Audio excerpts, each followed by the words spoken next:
Watching Kyle's unboxing videos again? Yeah, he always finds the coolest...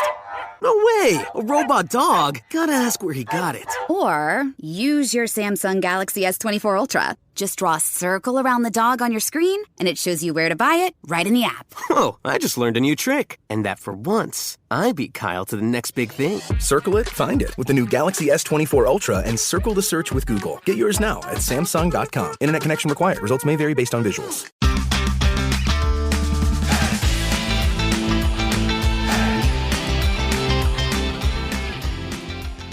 Hello and welcome to the Publicly Challenged Podcast. I'm your host, Luke Oswald, and I hope you join me on my quest for knowledge to become a better public land hunter, angler, and forager. Stick with this and who knows, maybe we will learn something together.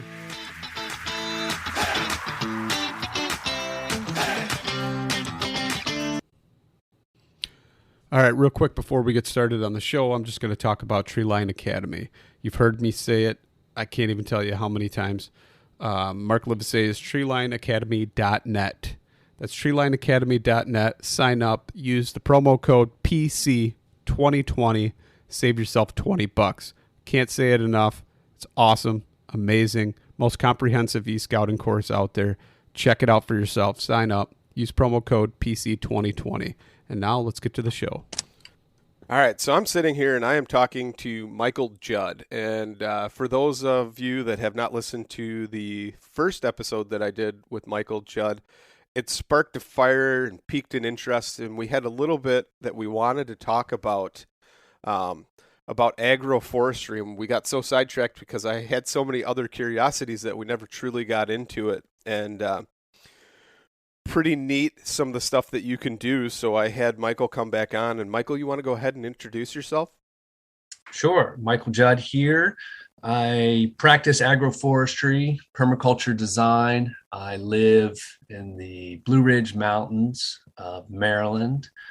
We have about a 25-acre research educational site that grows mushrooms, has food forests, does a lot of work with commercially viable nuts, do a lot of workshops and hands-ons here, a lot of good documentation of actually how to in regards to perennial agriculture, working with water on your landscape, a lot of things that we'll dig into today as well. But yeah, I'm just a real aficionado for sort of creating the change that we want to see in the world. Yeah, no, last time you and I talked, so many things were thrown at me. It was almost hard to digest, but as you and I were speaking earlier, I totally dove into some of them head first. I've already had 2 flushes of oyster mushrooms and consumed those, grew those on my kitchen table on some different substrates, and trying to grow a lion's mane seems to be proving a little bit more difficult to do, but working on that. And then, as I told you, it's inoculation day for other mushrooms. So super cool about that. But let's talk about agroforestry and what it is exactly. So let's give like a agroforestry 101 kind of synopsis real quick before we start diving into how you can do it for different habitats of animals and things like that. So agroforestry, if you break the word apart, you've got agriculture and you've got forestry. It's incorporating trees into agriculture. It's really something that's ancient, something that we've done as humankind since our existence, and interacting with trees for food, for the fibers, for shelter, for medicinals. For the wildlife that are attracted to eating the foods from the trees that get hunted. Trees have been, a keystone in many ecosystems for humans and others to exist. So it obviously has had different iterations throughout time and throughout cultures. But here we are sitting in the modern day, and agroforestry is taking, new form. It has to fit into our economics. It has to fit into our cultural lens. So it's kind of fascinating where we are now with trees and agriculture and food and land use and our environment at large and climate change. So agroforestry, once again, is a keystone. It's really bringing the different elements to our well-being and existence on this planet. I would say a more definitive definition is that agroforestry is an approach to land use that incorporates trees and shrubs into agricultural systems and allows for the production of trees, crops, and or livestock from the same piece of land. So it's a way to integrate, your fruits, your wind breaks, your riparian buffers, and it's also an opportunity to integrate your livestock and animals into it, or create an ideal hunting space that also has all of these other myriad of environmental benefits. So there's quite a few categories to agroforestry, and the USDA actually has a whole department of agroforestry, and they help outline these different practices. But let me stop there for a minute and hear what you'd like to ask. So I'm just kind of curious, because you see a lot of times, a lot of people, they have land that they manage for certain species, we'll say whitetail or whatever, and they plant certain crops, turnips, beets, brassicas, all those types of things, as well as clover, chicory, things like that. So they kind of have some browse throughout the entire year. What would be different or the same about agroforestry versus that? Well, I'm going to go out and say that is agroforestry. There's obviously some strong definitions being formed about agroforestry, especially since it's got a USDA department dedicated to it. And by default, a lot of these entities need to define things. But I like to be more freeform with the understanding of many different ways that we can work with integrating trees into our landscapes, and not just trees, but multi-purpose trees. And so if you're going to plant a tree, why not, add as much function to that effort as possible? Can it produce nuts? Can it be fruits? Can it be medicinal? Can it feed wildlife? Can it fix nitrogen and build soil? There are trees and select varieties of trees that can bring forth, a maximum of benefits. And what you're saying is very similar to that. So hunters are planting a lot of times nut trees or persimmons, things with high sugar content, maybe things that drop at a certain time of year when the hunting season is ideal.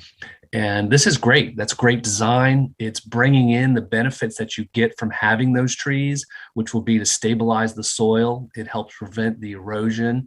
It helps build the water cycle. It helps build the fungal environments in the soil. It's habitat. It's all these things, and as well as benefiting the hunting grounds. So, I'm all about exploring specifics for an agroforestry designed hunting, because the hunters are already in position to be planting trees because they're focused on it. So I see it as a group that is really sort of ripe for working with, and we can kind of explore the idea of how would you do an agroforestry for hunting in maybe an organized pattern that allows for some maintenance. So let's say you have a hay field and you're wanting to convert that into something that's going to draw in more wildlife for hunting. But you still need to cut your hay, right? So what I would recommend is ideally first, anything that has slope to it is doing some sort of passive water harvesting design on it. And that can be anything from actually digging out berms and basins, what we call swales on contour. That can be done with a plow attachment on the back of a tractor, a double bottom plow, and plow along contour and that'll help rip up the soil and create a space where water falls in. And since it's on contour, which means it's perfectly perpendicular to the slope, that water will stop and sink in and hydrate the landscape, not just for that little berm that's been created, but for 30, 40 feet down slope. It'll begin to improve the soil quality through holding consistent moisture. So you could do that. You could get out there with a backhoe or a miniature excavator, and you could actually dig out those swales as well. There's also deep shank rippers, and these are basically metal boots that go down into the earth and get pulled behind a tractor, and they rip, a couple feet deep. This would be done on contour as well. So if you're going through and you're ripping your soil, as that water comes down the landscape and falls into those rips, it begins to hydrate. It begins to sort of sponge up the soil with that water. So taking the time and consideration to learn about passive water harvesting before you even begin to plant trees is key, especially on sloped land. Otherwise, water tends to really sheet off. Grass is like green concrete. Most landscapes that have been cut, for a long time, are either used for agriculture or hay. They're very smooth, and that water will just sheet off and leave that soil pretty much dry, even after heavy rains. So we want to get that soil to hydrate, that builds soil fertility, and then whatever is growing there will grow many times faster, better, and stronger.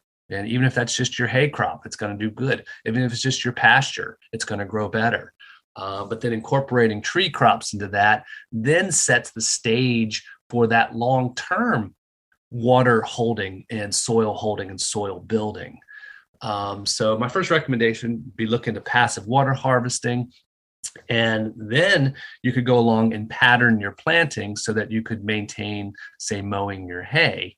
And so, for example, I would space my rows for nut trees 40 feet apart, right? And within those rows, I would probably do my plantings every 20 feet. So if we're talking about hybrid chestnuts, which is one of the best tree crops to plant for humans, for wildlife, for even livestock. And partly that's because they're annual bearers. They will bear annually. And if you have the right genetics, which in the US in many parts is proving to be the Asian Mollissima species of the chestnut. And they are very blight resistant. They're beautiful, productive trees that are very tough, drought tolerant, and precocious. They'll begin to produce nuts in little as 6 years from planting. So many things to be said about them, but let's use them as the example. So in row, we're planting every 20 feet our hybrid chestnuts. And ideally, you're also sort of intermixing that, so it's not just a monoculture of one type of tree. So maybe every fifth tree you put in a honey locust or a black locust. The honey locust, actually, if you get ones with select pod production, can also be a major attractant for wildlife, also a good livestock feeder, and just an amazing tree for bees all around. So the honey locust with good pod production is a good integrator into your systems as well. So anyway, diversify within that system somewhat, but your main focus here is on your nut trees, and that spacing 40 feet between your rows means that you can continue to go ahead and keep, mowing your hay and maintaining that space as you've had with minimal input. This can also be thought as sort of low input agriculture. So then over the years, those trees begin to grow up and eventually transition the space and draw in more and more wildlife. And I tell you, when you have a mature producing chestnut and nut orchard, the animals come from all around. It is an absolute haven for bears, for turkeys, for deer, for all the critters. All the macrofauna are going to be drawn there as well as the humans. I mean, the chestnut is a very popular food in many parts of the world and growing in the US, economically viable as well. So, you could be doing this for hunting, but this is also setting the stage to actually create a strong income in the future, if not for you, for the generations to come. When economies will likely be very different. And a lot of the economic opportunities that exist now may not be there in the future for your generations to come. So by planting these nut trees, you're also putting in the potential for a very secure long-term income producer. So again, stacking your functions. You're feeding the ecology, you're feeding the wildlife, and you're creating an opportunity for food security and an economic niche for the humans. And that's why I love working with these systems, is because they're addressing the whole system, even the economic system. So again, I'll stop there and see where you want to go. So one of the things that kind of came to mind, and I've read it something before, I can't remember what it was or where it was exactly, but talking about soil depletion and modern practices of soil. And you kind of touched base with that a little bit when you were talking in the beginning of what we started talking about here, but that the soil is typically 1 year away without adding any type of nutrients to it or any type of modern chemicals and things, that it would be depleted within a year versus different types of practices. So how does that benefit you as far as, doing the agroforestry versus that? Right. So agroforestry is a perennial system. Perennial meaning something that typically lives for 3 or more years. It's usually your woody shrubs and your trees. And really the wealth that we have is the soil. That it really, everything comes back to the soil health as far as our true natural resource wealth and our economy. And it is rapidly lost when you're doing annual agriculture, especially annual agriculture that includes tilling of the soil. So whenever you're tilling the soil, you're opening it up for erosion. You're actually exposing the soil biota and fungi and life. You're sort of killing that off. You're putting too much oxygen into the soil. It burns up the organic matter.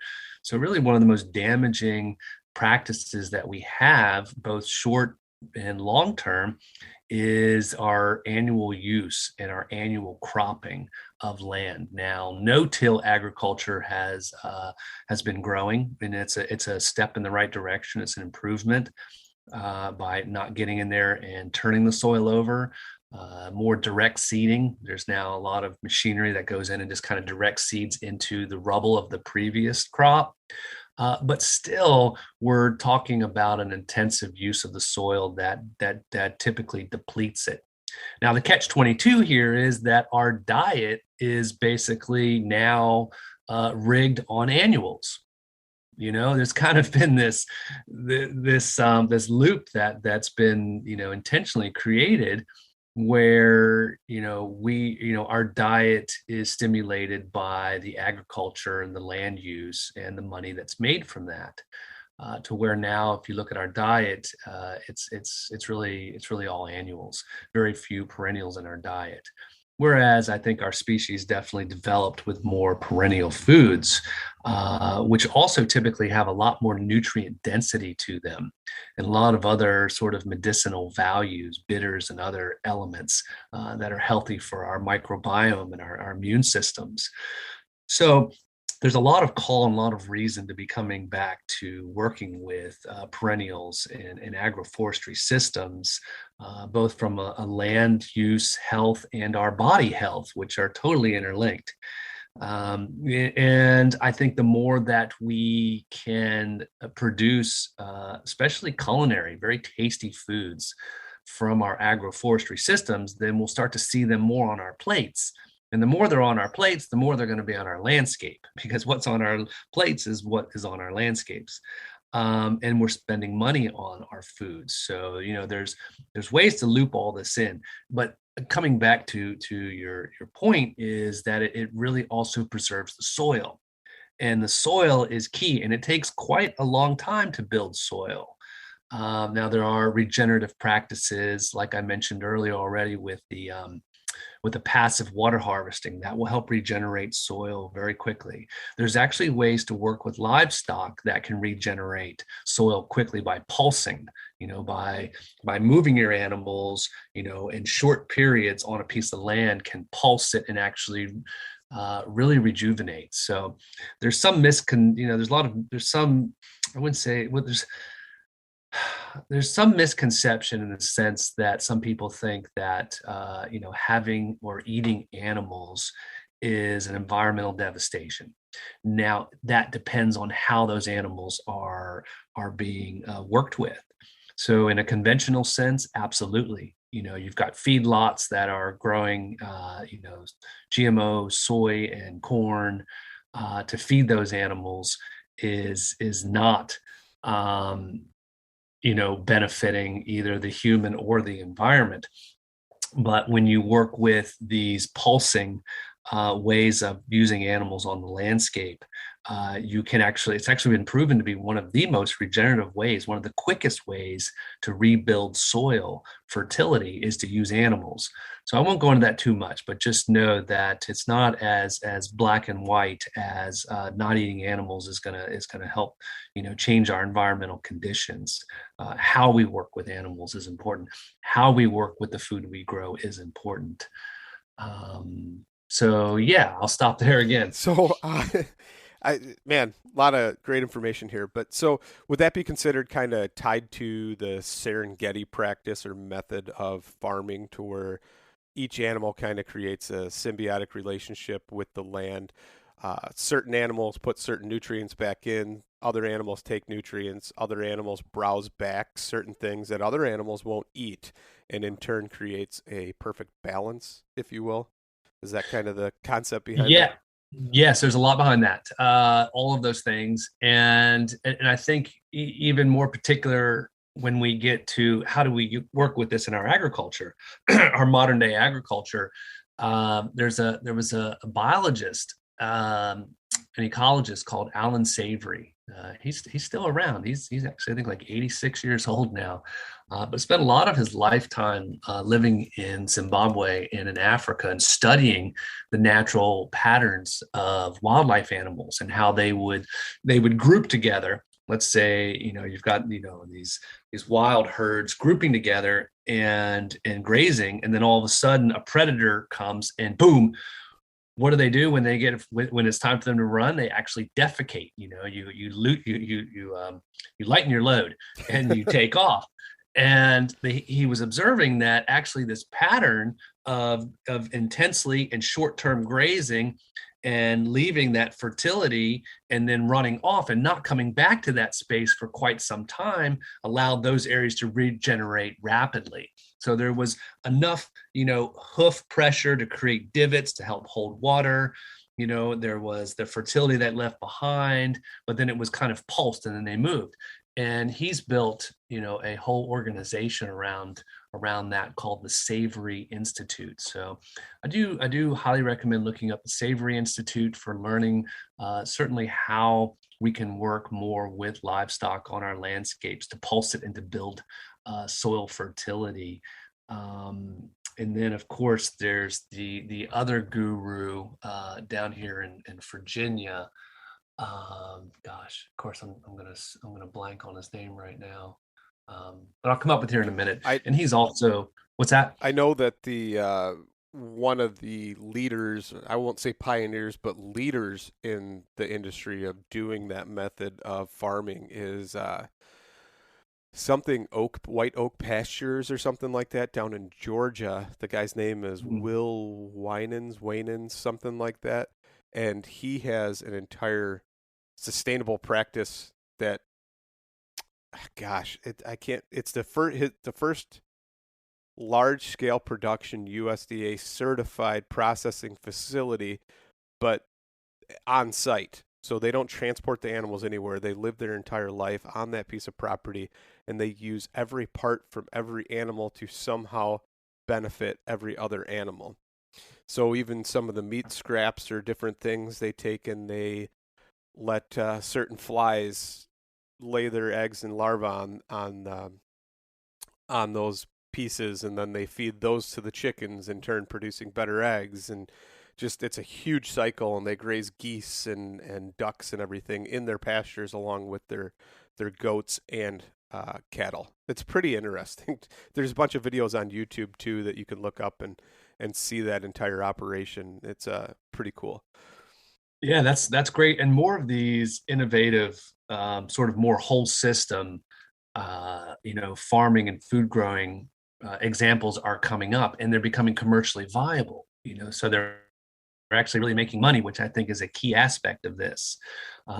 Only because that's what will get it into broad usage, instead of just staying part of a subculture.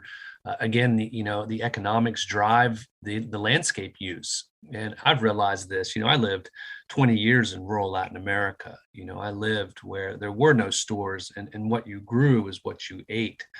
And your neighbors were how you really survived. And I, even in that environment, really realized that for something new to take hold, it had to be economically viable. And in their situation, it had to be immediately economically viable to step away from what they were relying on, which unfortunately has become, annual, cropping of things that really make them very vulnerable to starvation and many other maladies. So a lot of my focus down there, again, was with perennial food security. And then as a result, also creating niche markets from those perennials. So again, just looking how to stack functions. But here in the US, it's the same situation in a different way, where, the economy is what drives, our land usage and what we take interest in. So my focus with a lot of my work with agroforestry and with the nuts is, how do we make this commercially viable in all these different ways? So that's a great example that you just mentioned, and it almost harks a little bit to biodynamics. So biodynamic farming is a wonderful whole system, farming, more usually typically along the market scale farming, where the whole farm feeds itself. Each byproduct feeds another part and aspect of the farm, so that it becomes more of a whole system, which makes total sense. And that really also gives it its own security, and it's not so linear and relying on things from the outside, which is a lot of what we're beginning to experience globally, as an issue. We're realizing our vulnerability by relying on a linear system, by bringing things in from other areas, and as transportation is going to change in the future, based on oil reserves and, politics and all the things that are going on, are potentially going to shift our systems. And the more that we can make things more circular and more whole system where we are in our regions, the better. And some of that takes planning, especially when you're talking about switching to perennials, which is why now is a very important time to be doing this, because in 10 years from now, 20 years from now, we're likely to be dealing with very different systems, and having these things in place will make a world of difference. No, that's great. So a few of the things that kind of come to mind when we talk about these perennials versus annuals, and a lot of people, they plant, especially for managing land for whitetails, they want large antler growth. And in order to do that and have great antler growth, they're planting things that give them high nutrients and minerals in certain categories. And if your soil is semi-depleted, you're going to have to add a lot more, and it's going to be more cost inhibitive. I don't even know if that's the right word I'm looking for there, but inhibitive to your maximum amount of output. You have to put a bunch more chemicals and everything in the ground in order to get these certain annuals to produce all these different minerals that these animals need for large antler growth. And it just kind of makes me think that, I mean, what's the trade-off or the benefit there with the agroforestry and your different annual or perennials that are growing? Yeah. Yeah.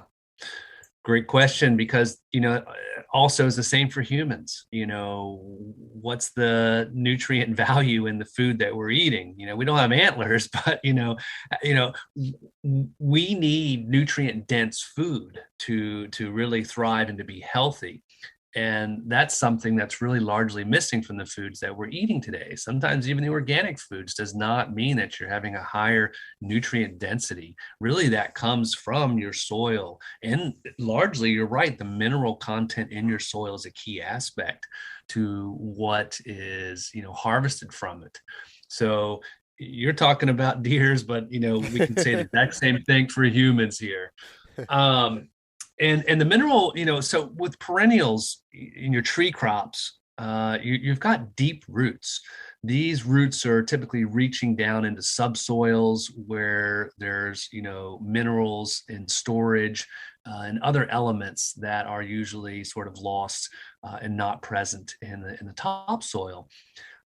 Depending on how the land's been used, but it brings up some more of this deep nutrient from the deep soil, and has a higher nutrient and mineral density in the nuts and the fruits and the perennial foods in general. I mean, if we just think about like asparagus, these kind of foods have a little more density, nutrient density, because they've been living in that soil and absorbing, what it has for a longer period of time in a perennial no-till situation. So fertility can build up more, and that will translate into the foods that are eaten. A great resource for learning about this, I will throw out there, is the Bionutrient Food Association, a wonderful association that is really giving very direct understanding and education about how to work with building soil fertility, and minerals is a key part of that.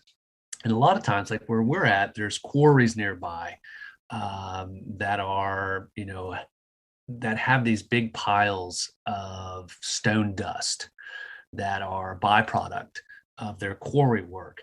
And typically it's very high mineral content, and we can go pick it up for free. They usually don't have anything to do with it, or you pay a minimal amount for it. So oftentimes there's very inexpensive, high quality minerals nearby that you can access. Otherwise, you go online and you look up and you can order it from a different part of the country or the world, which, has its own impacts. But if that's all you have access to on a smaller scale, maybe buying some of those minerals and adding them to your soil, because they do get depleted. They get washed out, they get leached, they get eroded out.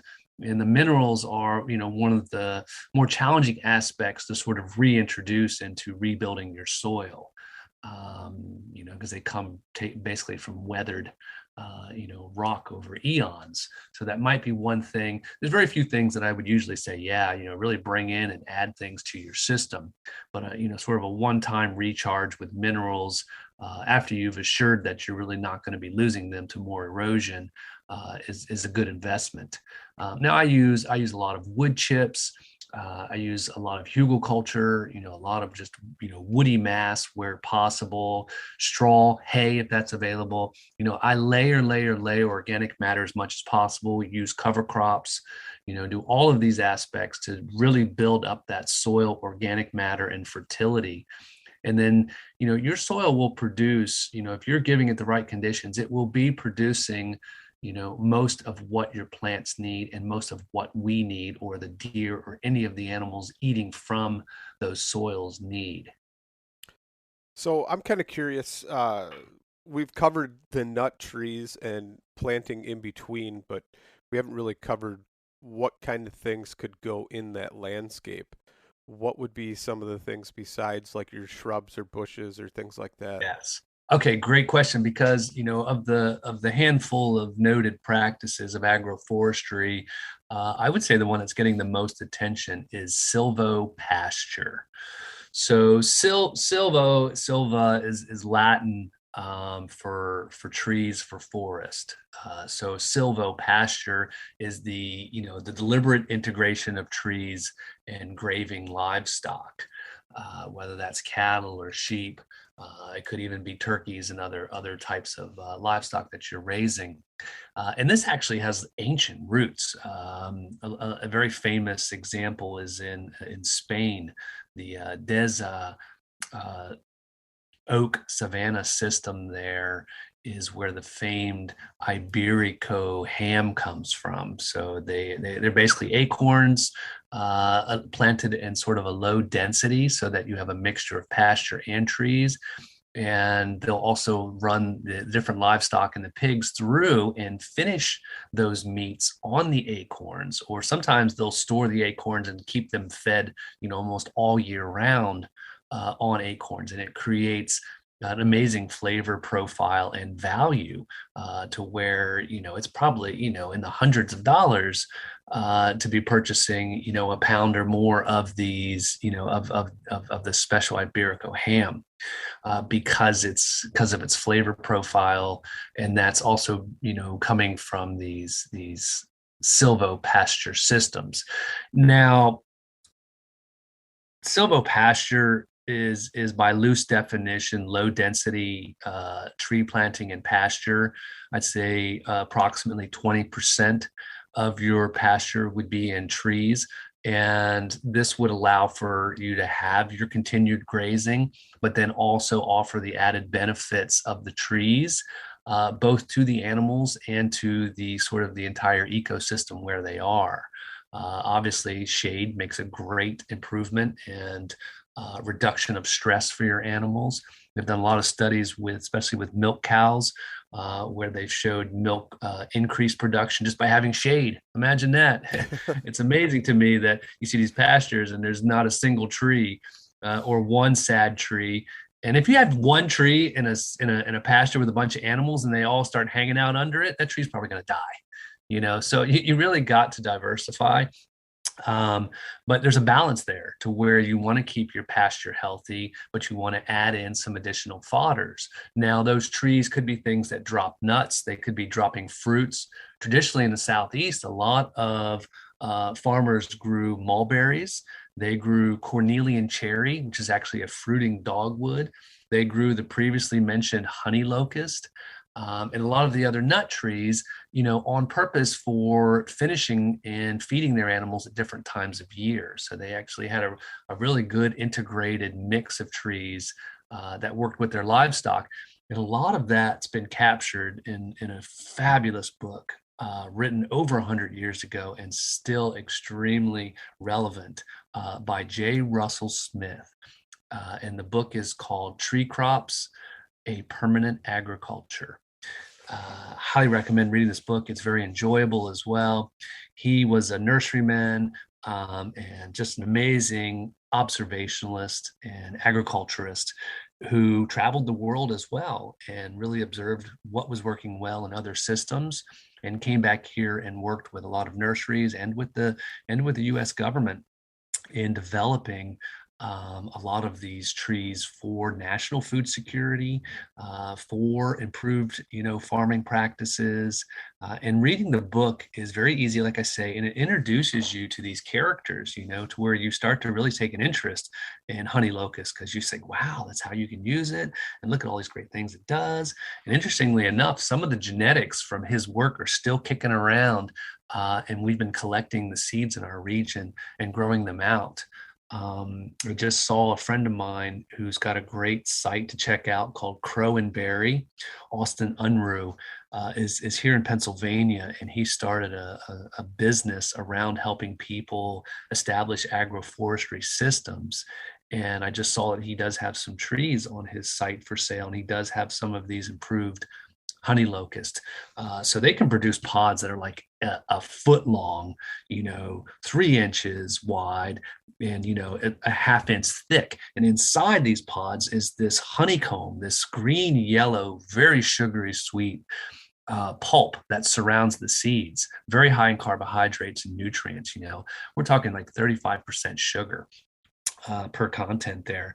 So, I mean, Native Americans, I mean, and us in the future, I hope to come back to using it.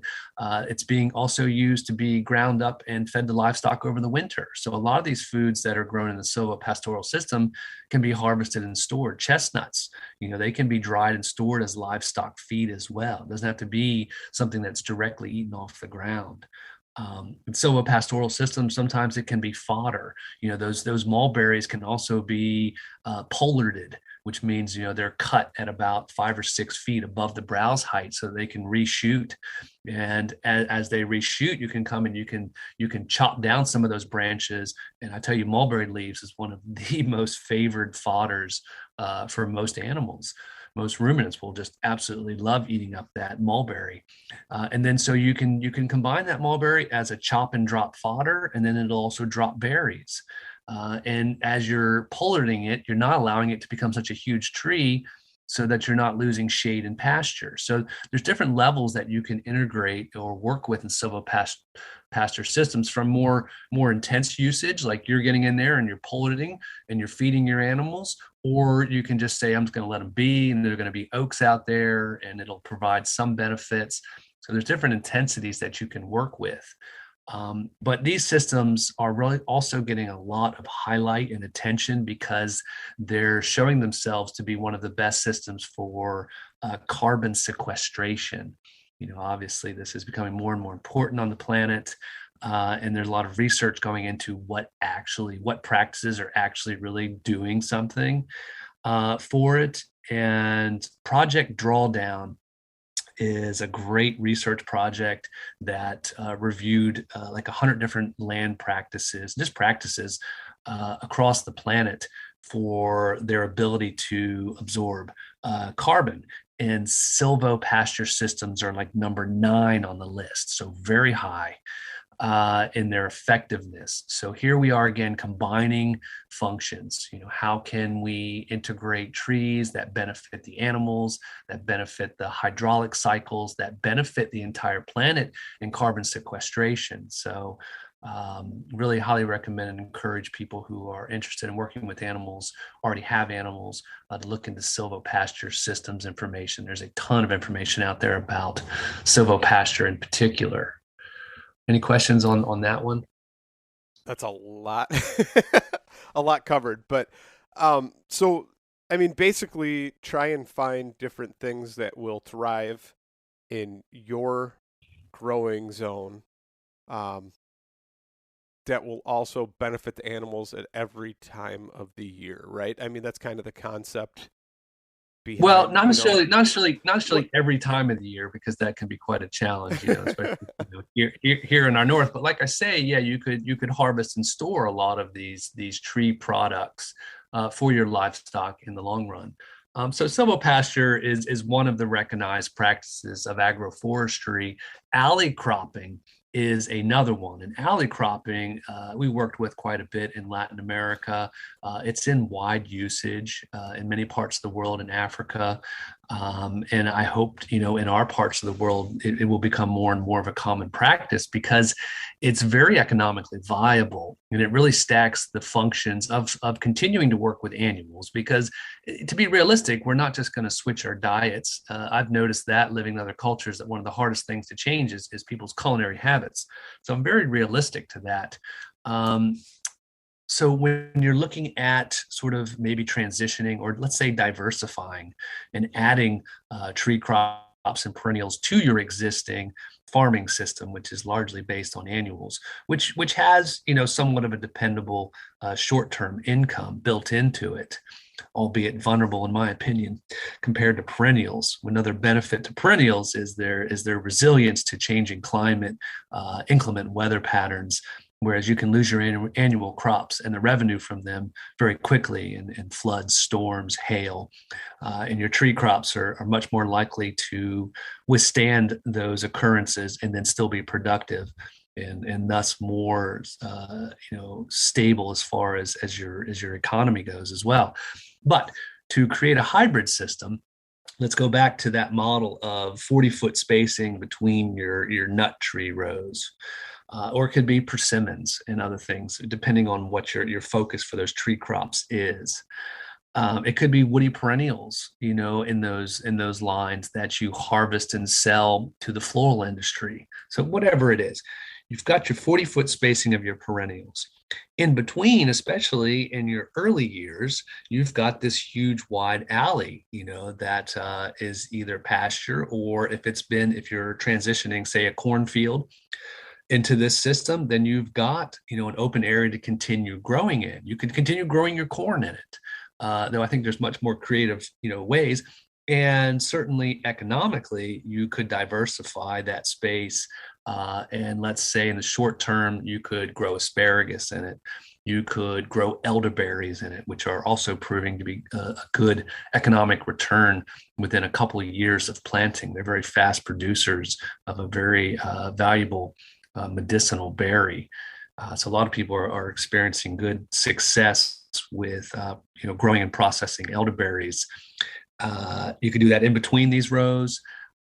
You could also do strawberries in those. Basically, you could do your short and even midterm cropping in these in between rows. And this is what we call alley cropping. And so as those trees mature up, over, a 10-year period, you'd begin to lose that alley cropping option if you were growing larger nut trees, let's say. But by that time, you will have transitioned to harvesting your nuts, and the money you'll be making from your nuts will probably outdo everything anyway. So it's a great way to economically transition if you need that. If you're relying on your land to provide your economics, that's a way to transition. There's quite a few people out there that are not relying on their land for their economic needs. They own land, and they're probably not doing a lot with it. They probably just have hay on it because that's easy, and they're making their money, doing their job somewhere else.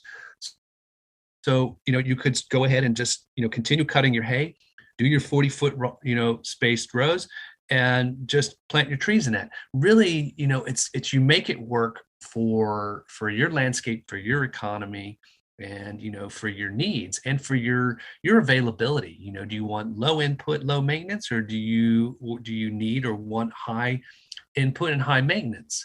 These are all very easily tailored.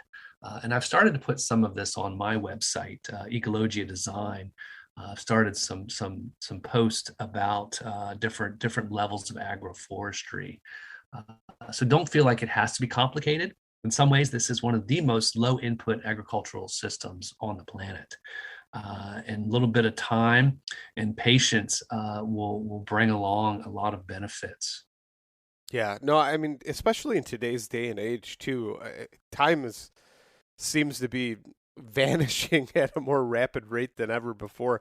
Maybe it's because so many things consume our time more, or we have so much more that we're dedicated to. I'm not really sure how exactly that's happening, but somehow you and I talked about it. There's just less time to do all the things that we need to do or want to do. But I mean, if you could have something that's low input, low maintenance, to where it's still benefiting you without your maximum output, so you could focus your efforts on other things, it just seems like the logical thing to do. and it's quite a gift. It's quite a gift to the future. So, I'm really kind of pointing toward a lot of landowners that have wealth in other ways, that could be doing more with their land, but often don't really know what to do. And this is why they pretty much just keep it in hay. But, putting these trees in, whether you have an intention to use them or not, because this can take the pressure away, because people are like, oh, what am I going to do? I got to take care of the nuts. You don't have to do anything. If you wanted to just plant these trees, they'll live for hundreds of years. They're going to feed the wildlife. They're going to feed the ecosystem. And chances are, within a couple of decades, there'll be more people needing and looking to work with those trees for income. So don't even necessarily think about too much of your current reality and your situation. Plant these nut trees. Don't worry if you interact with them or do anything. They will have a myriad of benefits for the future. Yeah, no, that's great. That's great. Is there anything else you'd like to add to anything or talk about that we didn't touch on? Well, I'll just mention the other categories. Windbreaks is another major category for agroforestry. And when I look at landscapes, when I go out and consult and design on landscapes, the first two elements that I'm looking at excuse me, are water and wind. And they both relate to each other very closely, because if you're in an exposed environment, you know, your wind is desiccating whatever you're growing. It's taking the moisture out. So ideally, you know, you're stacking your functions when you're designing to harvest water passively into the landscape, and then design your windbreaks so that that water doesn't get, you know, whipped right out as well. So you can really combine that by, you know, say designing your swales on contour, and then on your wind heavy sides, you know, go ahead and plant your windbreak. But you can also go ahead and make that a multi-purpose windbreak. You could put in things that would have nuts and fruits and medicinals, maybe, you know, some of those woody perennials that you would cut for the floral industry, different, you know, hybrid willows, you know, red osier, dogwoods, you know. So you can really think diversely with those windbreaks as well, and actually make them commercially viable if that's a need. So that's another category. The riparian forest buffers. These are very popular. A lot of government agencies are doing a lot of plantings along streams that you'll see. Typically, they're just doing, you know, very fast, easy to grow hardwoods that don't have the stacked functions of creating, you know, more food, and, or, you know, actually creating more economic opportunity for largely the farmers that are having that land turned into something that's not as productive in the name of, you know, preserving the health of the stream. But why not stack the function? Why not say, okay, well, great, we do need to protect our streams from runoff, we do need these riparian plantings, but why don't we go ahead and put nuts and fruits and all these other, you know, pawpaws and all these other great, you know, foods and fruits into that design? So a lot of good information out there about diversifying, you know, your forest buffers around not just streams, but wetlands, ponds, any of your waterways. And then, and I know you guys are into angling and fishing as well, and that shade over the water can help create, you know, better cooling conditions for certain types of fish. If it's mulberries, it can drop fruits and stuff right for the fish into the water. So really, you can tailor this to your interests, but try to maximize the effort of planting trees with having a myriad of benefits when you do it. I think is kind of the root of this. Yeah. And then forest farming is another category. Forestry typically is, you know, working with land that's already open, that's been degraded, that needs regenerating. But there's a lot of scenarios where working within an existing forest, which is kind of named forest farming, you can go in there and be creative with, you know, growing mushrooms, you know, planting ginseng, maybe growing ramps, and working with, you know, sort of what you have there in a way that supports the forest. To those ends, I'll recommend a great book called Farming the Woods by Steve Gabriel. And a lot of the stuff Steve Gabriel does, his site and his YouTube videos, he's an amazing, learned, experienced, you know, agriculturist that's working with these perennial systems. So I highly recommend learning from him and exploring more of that. And then also another category is food forests. So food forests are also actually being recognized by the USDA as a subcategory of agroforestry. And food forests are what I work a lot with and have worked with, and I've captured in both my books. And typically food forest is done on smaller acreage because it's very diversified, you know, anywhere from 1/8 of an acre or smaller, you know, up to a couple of acres. You know, I manage roughly 3 acres of food forests here at our permaculture site. And that's a maximum because that keeps me moving. And so food forests are not growing food in the forest, they're growing food like the forest. So they're these diversified perennial based orchards, if you will, that instead of just planting a tree by itself, you're planting in sort of a small ecosystem with it, what we call guilds. So you would put in other perennials that fix nitrogen, that draw in beneficial insects, that are, draw in beneficial pollinators, green mulch plants, things that will mulch the soil and hold it and build it for you. So food forests is another great category. A lot of great information about food forests in my books and on my website to learn from. So for the smaller suburban scale, it's a very appropriate agroforestry practice. So let's say somebody has, maybe a 5-acre site that they do hunt on or something like that, that's on the edge of suburbia or something like that. I mean, would that be a more attainable practice than the agroforestry on, I guess that would be more of a macro scale versus a micro scale. So on a micro scale, would a food forest be kind of a very beneficial thing for them and the wildlife? Absolutely. Absolutely. I mean, all of these systems, I mean, unless you're like fencing the whole area out, which I'm not really a big fan of for many reasons, certainly with these types of systems. And so, yes, you would be benefiting, the wildlife, the ecosystem at large.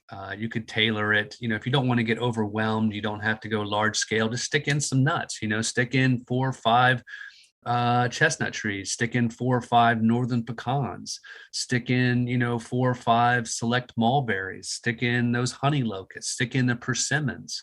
Give everything decent spacing. If you don't plan to come back and thin them, go 30-40 foot spacing.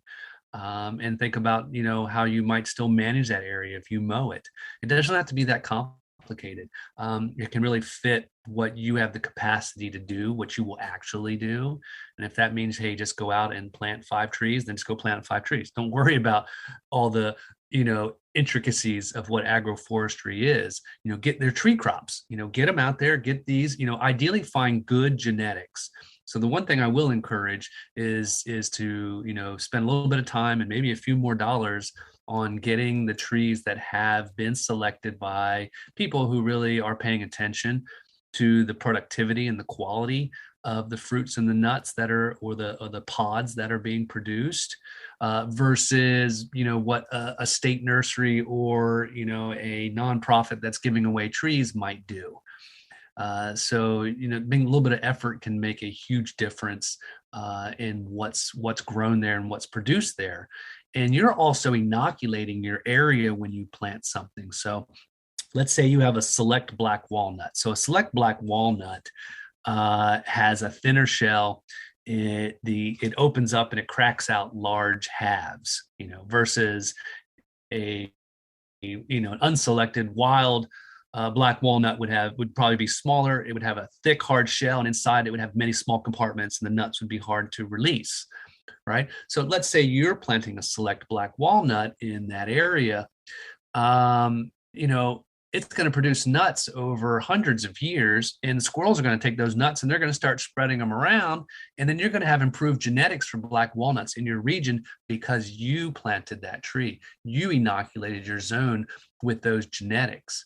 So, I think it's one of the most valuable things we can do as humans in our interactions with the ecosystem is to bring in and help propagate these amazing genetics. Yeah, no, that's great. That's great. One of the things that came to mind when you were talking about the riparian forest buffers was right now there's a huge problem on one of my local rivers that a lot of runoff. And a long time ago, Illinois and Indiana on the border, they had a deal that they were going to clear cut and dredge the river, make it wider for barge traffic. And in doing so, they dredged it out, made it wide open, no trees, all this different stuff. Now all of a sudden you've got all this runoff that's happening. Thank God that Illinois backed out of that deal right at the very end. So right on the border, it's not clear cut. It's all the original with all the backflows and sloughs and different things. But there's so much runoff right now.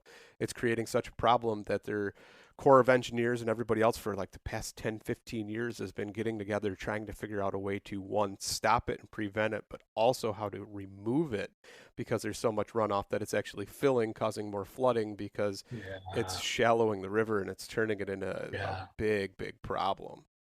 Well, I'll tell you kind of a cool guerrilla move for that, guerrilla planting move. Let's say you're in your canoe or something going down that river, get a bunch of willow stakes, and you can get hybrid willow stakes. You can take a 2-foot cutting of a willow stake, let's say the size of your thumb, or potentially even bigger, and other types of woody cuttings that take very easily. The willow's the most obvious.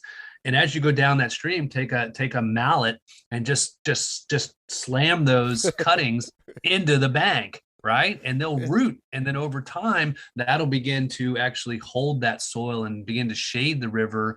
And the roots and all of that will then begin to, sort of repopulate that stream. So you can do that, on any streams you're at where you see it kind of eroded and all of that happening.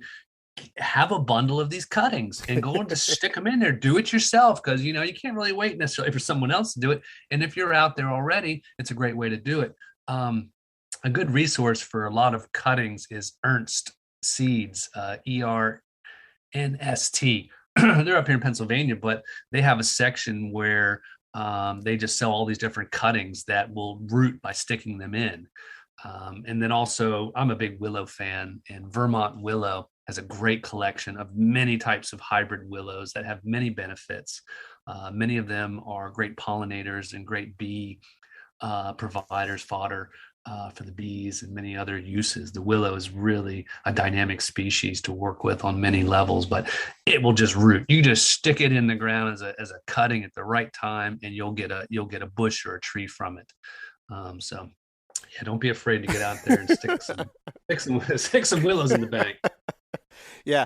No, what I find funny is that Indiana, because they clear cut all of their land almost all the way up to the border, they have been more proactive about it because they've seen the effects sooner than Illinois has, but now it's starting to slowly migrate, and Illinois is starting to have more and more of a problem with it. And like I said, they've been meeting for about 15 years now, trying to come up with a way to mitigate the problem. And I think finally they've just made enough headway to where they've got some funding to where they are going to dredge that out and have a management program in place. Whereas Indiana has had that program in place and is actually doing better than we are for quite some time now. So it's kind of interesting to watch all that unfold. But yeah, like you said, waiting on the government to do something, sometimes the bureaucratic process takes a little too long, and it's almost a little too late at that point. Yeah.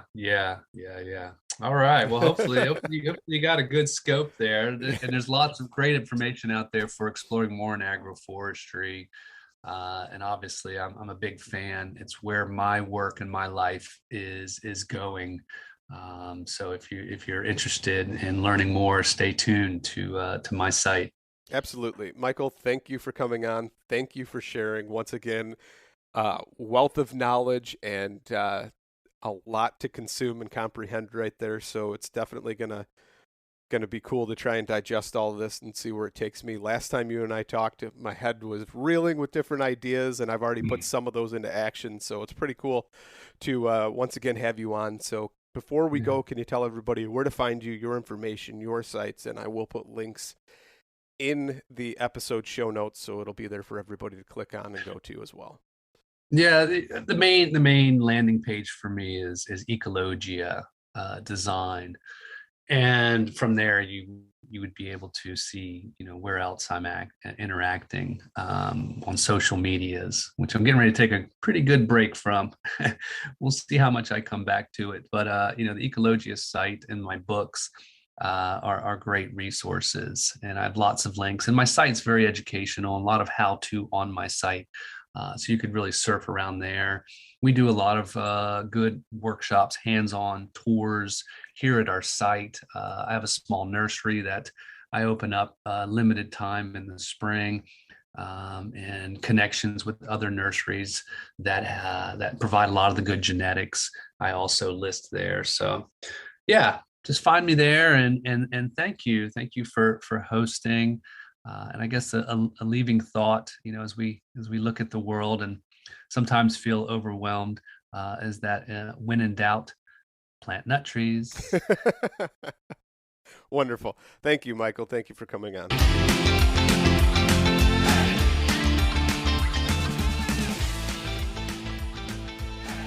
once again, thank you so much for listening to the Publicly Challenged podcast. I hope you enjoyed the show, and if you did, please subscribe on whatever platform it is you're listening to. Also, if you could leave a review, that would help us out. And you can check us out on Instagram or at publiclychallenged.com. And once again, thank you so much for listening to the show.